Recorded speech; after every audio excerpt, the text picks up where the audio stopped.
En el 2005, el cineasta Henry Vallejo Torres llevó al cine a una de las leyendas más aterradoras del altiplano, el Cariciri, una criatura capaz de tomar forma humana o animal, conocida también como el demonio del altiplano. Según la tradición andina, el Cariciri extrae toda la grasa de sus víctimas, dejándolas al borde de la muerte, con una enfermedad que ni la medicina moderna puede curar. Han pasado casi 20 años desde su estreno, y sí, los efectos especiales no han envejecido del todo bien, pero eso no le quita el mérito de ser una muy buena película. Por eso el día de hoy veremos y analizaremos el misterio del Cariciri. La película nos presenta a Paul y Mariela, dos jóvenes reporteros de televisión en Puno, que son enviados al distrito de Pomata para cubrir la noticia de un extraño accidente. Resulta que el hijo del alcalde, después de robar dinero del municipio, huye del pueblo, o al menos lo intenta. En su escape, paseo, se cruza con un carnero herido y quizás por lástima o por puro destino macabro, decide recogerlo. Al poco tiempo empieza a sentir algo raro, una presencia inquietante, y cuando se da vuelta, el carnero se habría convertido en un hombre. Es aquí donde vemos por primera vez al Cariciri. Él, por qué estaba herido o qué hacía tirado en medio del camino, es algo que no se explica del todo, pero como buen mito andino, lo inexplicable es parte del encanto. Mariela y Paul llegan al lugar donde encontraron el cuerpo, pero al empezar a hacer preguntas, nadie parece saber mucho. Finalmente, les recomiendan hablar directamente con el alcalde. Cansados por el viaje, deciden relajarse un poco, y entre el juego y tonteo, Mariela se mete al agua, mientras Paul, como buen camarógrafo entusiasta, aprovecha para grabarla. Todo iba bien, hasta que aparece un perro de la nada, y se cruza en la toma. Lo curioso es que el perro da la impresión de salir del agua, entonces podemos suponer que no era un simple perro callejero, sino el propio Cariciri, que después de caer al lago habría adoptado esa forma para pasar desapercibido. Mientras todo esto ocurre, la película nos presenta dos historias paralelas. Por un lado, tenemos a una mujer harta de su mala suerte y que está dispuesta a hacer de todo para cambiarlo, como muchos de nosotros un lunes por la mañana. Y por otro, a un grupo de contrabandistas cansados de que la policía les quite su mercadería. Ambos caminos se cruzan cuando deciden acudir a un personaje clave y enigmático, el brujo, un ser imponente rodeado de misticismo cuya sola voz impone respeto. En serio, escuchen el efecto que le ponen. Yo lo veo todo aquí, a mí no me puedes mentir. Además, el hecho de que hablen aymara, un idioma prehispánico, le da una fuerza simbólica brutal. Pero claro, cumplir estos deseos nunca es gratis. El brujo les pide mucho dinero y algo más, un sacrificio. Para ser específicos, pide un corazón. La mujer incrédula piensa que puede ser el corazón de un animal, pero el brujo, molesto, le dice que tiene que ser un corazón humano. Sí, humano. Ya se puso complicada la cosa. Regresando con nuestros protagonistas, después de un rato de tonteo, Paul y Mariela toman un bus rumbo a Pomata, para finalmente hablar con el alcalde. En medio del viaje, el bus hace una breve parada para que los pasajeros bajen a liberarse un poco. Entre ellos, Paul, que se aleja un rato, mirando el horizonte y reflexionando sobre el sentido de la vida mientras mea. El problema es que el chofer parece tener mucha prisa, porque apenas pasan unos segundos que arranca sin esperar a nadie. Y como Mariela estaba profundamente dormida, ni cuenta se da de que Paul se ha quedado atrás, solo y abandonado en medio de la nada. Mientras tanto, en el pueblo de Pomata, conocemos a un policía llamado Chaño, quien intenta seducir a una joven bailarina. Pero, ¿y para qué nos sirve esta información? Bueno, ya lo veremos más adelante. De vuelta en el bus, Mariela sigue profundamente dormida, y ese es el momento que el Cariciri estaba esperando. Aprovechando que está sola, se acerca sigilosamente y con una especie de jeringa le extrae la grasa y parte de la sangre, que según las leyendas, el Cariciri tiene el poder de adormecer a sus víctimas, metiéndolas en un sueño profundo para poder actuar sin que se den cuenta. Paul logra comunicarse con Mariela para decirle que el bus lo dejó botado en medio de la nada, pero que hará todo lo posible para alcanzarla. Le pide que lo espere en un restaurante cerca de la plaza del pueblo. Cuando Mariela llega, el lugar está en plena celebración, con música, baile y gente por todos lados. Ella intenta encontrar el restaurante para esperar a Paul, pero no se da cuenta de que está siendo seguida por el Cariciri. Y lo inquietante es que al parecer no le bastó con extraer la grasa, ahora parece estar buscando algo más. Mientras tanto, Paul finalmente llega a Pomata, gracias a una curiosa coincidencia. Lo ayudan los mismos contrabandistas que más adelante pondrán en peligro la vida de Mariela. Al llegar, preguntan en el restaurante si vieron a su amiga. La encargada le dice que estuvo un rato, pero que luego se fue. Preocupado, Paul empieza a buscar por todo el pueblo, pero nadie sabe nada. Mientras recorre las calles, el Carciri lo sigue de lejos, como si lo vigilara.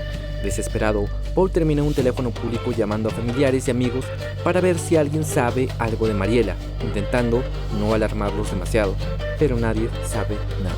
Así que sin muchas opciones, Paul decide pasar la noche en un hotel. Mientras intenta relajarse, aprovecha para revisar las grabaciones que hizo durante el día, entre ellas, claro, el video de Mariela, pero mientras lo ve, nota algo extraño. Una figura pasa por delante de ella. Al recordar el momento, se da cuenta que no había nadie, solo estaba el perro. Preocupado, va a la comisaría para poner una denuncia, pero el policía de turno le suelta el clásico: tienes que esperar 3 días para que sea considerada desaparecida. Y como si eso no fuera suficiente, le dice que Pomate es un pueblo muy tranquilo y que seguramente su amiga ya regresó a su casa. Esa noche, Paul tiene una serie de sueños bastante tétricos. En uno de ellos, entra a una capilla y ve a Mariela con el rostro ensangrentado. Al día siguiente, la señora del hospedaje, al verlo tan preocupado, le sugiere algo fuera de lo común. Le dice que busque a su amiga con la hoja de coca, ya que según ella, los policías nunca la iban a encontrar. Y acá entra uno de los elementos más interesantes de la película, la lectura de hoja de coca, una práctica ancestral andina que consiste en interpretar el significado de las hojas para obtener respuestas sobre el futuro, la suerte o incluso el mundo espiritual. Una forma de conectar lo místico con lo terrenal. Al regresar a su trabajo, Paul confiesa a su jefe que Mariela no aparece desde el viaje. El jefe, obviamente alarmado, le dice que la situación es muy grave y que tiene que encontrarla cuanto antes, porque si no aparece, el primer sospechoso va a ser él. Presionado, Paul busca ayuda de un lector de coca, esperando una pista real, pero el hombre le dice que Mariela está en Arequipa, feliz con su marido. Paul obviamente no le cree nada y se siente estafado. Decide entonces ir a buscar al supuesto novio de Mariela, a ver si él sabe algo, pero el tipo resulta ser un Casanova. Aparece borracho con unas amigas, listo para seguir la fiesta. Cuando tocan la puerta, nadie les hace caso, así que Paul, frustrado y sin respuestas, regresa a Pomata. Cansado y superado por todo lo que está viviendo, va a la iglesia a confesarse. Le cuenta al padre todo lo que ha pasado, y el cura, en lugar de juzgarlo, le dice algo inquietante: hay algo que debo mostrarte. Lo lleva a un antiguo libro del año 1764 y le pide que lo revise. Paul empieza a leer y encuentra información sobre Carciri, rituales de sangre, maldiciones y descripciones que coinciden con lo que está viviendo. Toma fotos del libro y de pronto el cura aparece detrás de él, en silencio. No sé ustedes, pero este cura tiene vibras raras. El padre le dice que no puede fotografiar esos textos, que esa información debe permanecer en los libros y que lo mejor que puede hacer es olvidar lo que vio.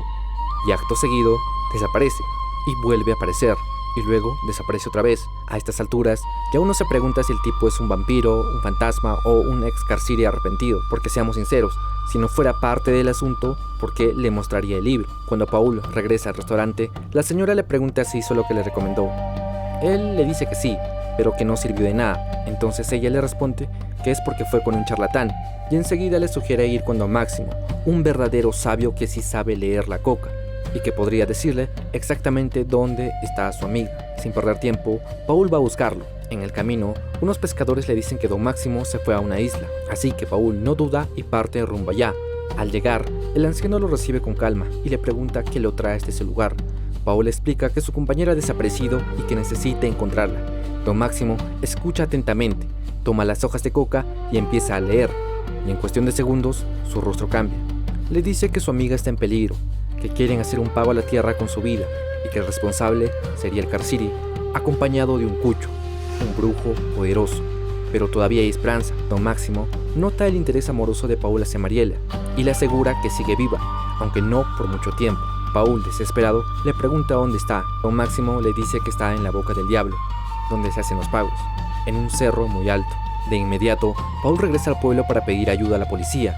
El teniente a cargo le dice que esa zona es muy peligrosa y que no piensa arriesgar a su equipo. Pero, curiosamente, cuando Paul le desliza un pequeño soborno, paréntesis, viáticos, el lugar ya no le parece tan peligroso. Bueno, cosas de la vida. Salen esa misma noche y después de horas de viaje, llegan de madrugada al sitio conocido como la Boca del Diablo. Allí, entre la neblina y el sonido del viento, logran ver a los responsables en pleno ritual. Los tipos, al notar la presencia de la policía, empiezan a disparar y huyen. El teniente va tras uno de ellos.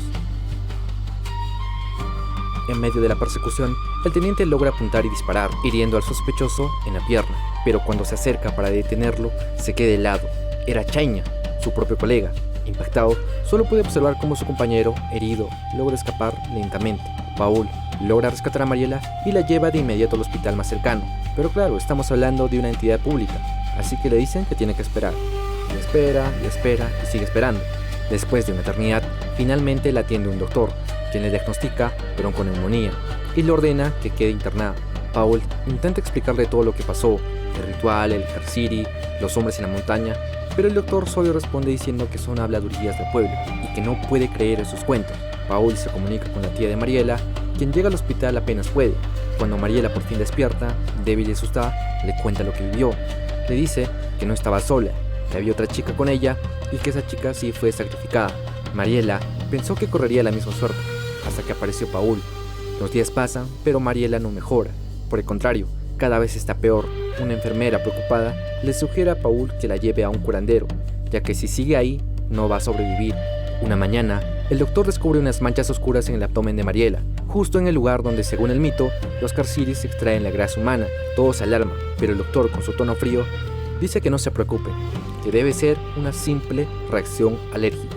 Cansado de tanta indiferencia, Paul toma una decisión drástica. Por la noche, con ayuda de su amigo Pancho, Paul decide sacar a Mariela del hospital y llevarla con Don Máximo. Cuando llegan al puerto, un pescador les dice que Don Máximo se fue a las montañas a hacer un pago a la tierra y que lo mejor sería esperarle, ya que está muy lejos. Pero Paul no puede esperar, el tiempo se acaba. Emprenden el camino bajo una lluvia torrencial y después de una larga caminata entre cerros y neblina, logran encontrar a Don Máximo. El hombre, al ver el estado de Mariela, les dice que no hay tiempo que perder. Extiende sus hojas de coca sobre el manto y empieza a leerlas para ver la situación. Menciona que hay un Carciri que está solo y que otro está herido. Una clara referencia al que recibió el disparo del teniente. El curandero prepara el ritual, sacrifica una oveja negra, usa su cuero para cubrir a Mariela y coloca los trozos del animal sobre su cintura.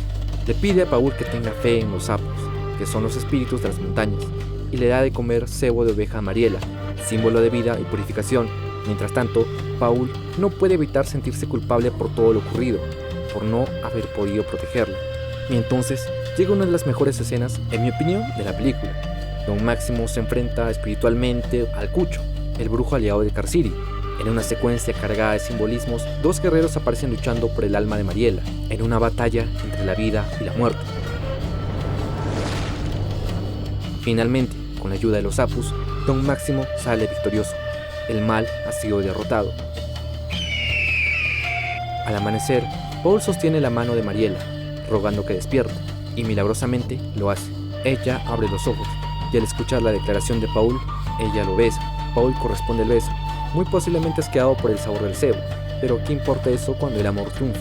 Así termina esta historia, donde el miedo al Carciri no solo representa un horror ancestral, sino también la lucha entre la fe, la razón y lo desconocido.